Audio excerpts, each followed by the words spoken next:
Come back, Snoopy! Peanuts characters created and drawn by Charles M. Schulz. Text by Norma Simone. It's time to feed Snoopy, Charlie Brown said to his friend Linus. My favorite words in the English language, Snoopy thought. Charlie Brown soon returned with a dish full of food, some fresh water, and a letter for Snoopy. First things first, Snoopy thought. He ate his supper, then sat down to read the letter. It was from his brother Spike. Dear brother Snoopy, the letter said, the desert is warm, the skies are sunny. There is no work to do. I hope you can visit me sometime. Snoopy was very impressed. Warm weather? Sunny skies? No work? Just then, Charlie Brown came back. I hope he brought seconds, Snoopy thought, but Charlie Brown did not bring seconds. Snoopy, he said, I've decided that you should earn your keep. You'll have to do some work in exchange for your food. You wait here for the newspaper to come each morning. Then bring the paper to me. You can start tomorrow. Snoopy was insulted. He had never worked a day in his life, and he did not plan to start now. Good grief, he said. Luckily, his friend Woodstock dropped by. Snoopy needed a friend to talk to. Clunk. Beagles aren't working dogs, Snoopy explained. Beagles are eating and sleeping dogs. Woodstock agreed. There's only one thing I can do, Snoopy said. I must move away from here. I will live with my brother, Spike, in the desert. Warm weather, sunny skies, no work.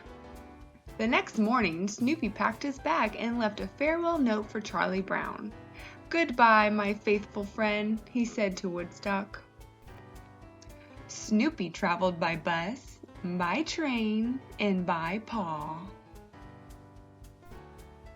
When he finally reached the desert, Spike was happy to see him. Let's have a long chat, said Spike, but Snoopy was very, very hungry. He unpacked his suitcase and took out his supper dish. When does supper come? Snoopy asked. Supper doesn't come in the desert, Spike explained. You hunt for it. Yipes, said Snoopy. I don't hunt. It's just as well, said Spike. There isn't much worth hunting. Snoopy was thirsty too. Where does your water come from? He asked. That's easier, said Spike. That cactus over there has moisture inside. If you eat enough of that, you don't need to drink. If I eat enough of that, I'll be full of holes, Snoopy said. Spike showed Snoopy how to eat the cactus by carefully avoiding the prickly spines, but Snoopy wasn't very good at it. Ouch! Ouch! Ouch! Said Snoopy. By now, Snoopy was very tired. Do you have a doghouse? Snoopy asked. Sorry, brother Snoopy, said Spike. Just find a nice rock and make yourself comfortable. Snoopy found a rock, but he could not make himself comfortable. His legs hurt, his back hurt, and his head hurt. He was hot and he was hungry. All night long he heard strange sounds. He imagined creeping lizards, crawling queen snakes, and fierce gully cats. Snoopy did not sleep at all. Nothing could be as bad as this, Snoopy thought, not even work.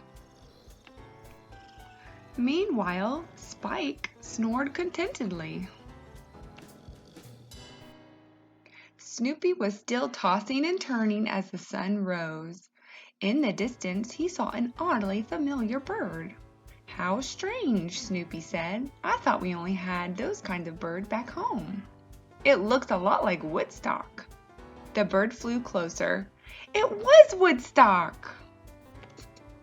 Woodstock was carrying a letter from Charlie Brown. Dear Snoopy, it said, please come home. Things aren't the same without you. I miss you very much. Your pal, Charlie Brown. Snoopy couldn't have been happier. He said goodbye to Spike, packed his supper dish, and set out for home. He traveled by paw, by train, and by bus. He arrived just in time for supper. The next day, Snoopy delivered the paper to Charlie Brown. It wasn't such a bad job after all. Snoopy got to read the paper first. "I'm sure of one thing," said Charlie Brown. "I'll never ask him to bring in the groceries." Did you like that book? This is day 14 of our 100-day book challenge where we put one new book on every day for 100 days. Thanks for watching. Please like and subscribe, and so you can check out our channel every day to view what book we put out next. Thanks. Bye.